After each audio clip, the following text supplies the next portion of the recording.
Audio Jungle।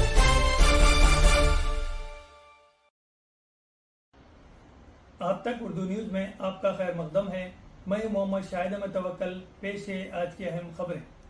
जिले collector निर्मल अभिलाषा अभिनव ने बुध को एक बयान में कहा कि गांव के रेवेन्यू सदस्यों में शिरकत करने वाले किसानों को तकलीफ नहीं होनी चाहिए।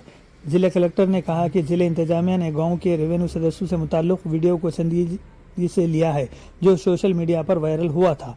रेवेन्यू सदस्यों के दौरान किसान के साथ बदतमीजी करने वाले एएसआई को महकमे पुलिस की जानिब से मअतल कर दिया गया है। इन्होंने कहा कि मजीद तफ्तीश जारी है। इन्होंने तमाम अफसरान को मशवरा दिया कि वो रेवेन्यू सदस्यों में शिरकत करने वाले अवाम के साथ ताउन करें। इन्होंने कहा कि हुकूमत ने अराजी के मसाइल को हल करने के लिए नया भू भारती कानून मुतरफ कराया है। इन्होंने कहा कि दूसरे मरहले के हिस्से के तौर पर इस माह की 3 जून से 20 जून तक तमाम मंडलों में भू भारती गाँव रेवेन्यू सदस्य प्रोग्राम मुनक़्क़द किए जाएंगे। कलेक्टर ने कहा कि निर्मल में 36 रेवेन्यू देहात से 1000 से ज़्यादा मसाइल से मुताल्लिक़ दरख्वास्तें पहले ही मौसूल हो चुकी है। जिले कलेक्टर ने तमाम ज़िले की आवाम से अपील की कि वह अपने अराजी के मसाइल से मुताल्लिक़ दरख्वास्तें रेवेन्यू सदस्यों में जमा कराएं और इन्हें हल करवा लें। ఈరోజు పాతేళ్లపూర్లో జరిగిన విషయం చాలా అన్ఫార్చునేట్ ఉంది. Administration does not support any such incidents, any such behaviour. దీని మీద ఖచ్చితంగా కఠిన చర్య అవుతుంది. ఆల్రెడీ మన సూచన ప్రకారం ఏఎస్ఐ రామచంద్రకి సస్పెన్షన్ చేయడం జరిగింది.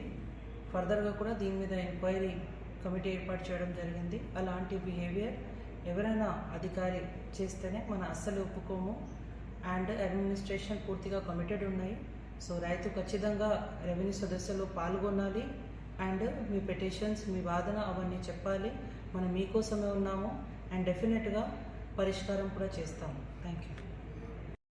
ఖానాపూర్ మండలంలోని పాతేళ్లపూర్ విలేజ్లో జరుగుతున్న భూభారతి సదస్సుకి అటెండ్ అయిన ఒక రైతు అక్కడున్న తహసీల్దారు రెవెన్యూ సిబ్బందితోటి ఆర్గ్యుమెంట్ చేస్తూ ఉన్నప్పుడు ఆయన తహసీల్దారు పోలీస్ సిబ్బందికి అక్కడి నుంచి ఆయన పంపించేయమని చెప్పడం జరిగింది.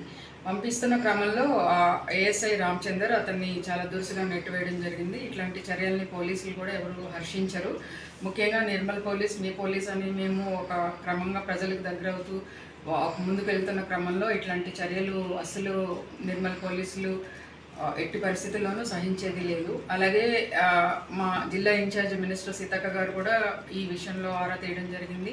మా ఉన్నతాధికారులు కూడా క్రమశిక్షణ చర్యలు తీసుకోమని చెప్పడంతో మేము ఈ ఘటన మీద రిపోర్ట్ తయారు చేసి దీని మీద ఎంక్వైరీ చేసి బాసర రేంజ్ డిఐజీ గారికి ఇది క్రమశిక్షణ చర్యల కోసం సిఫారసు చేయడం జరిగింది.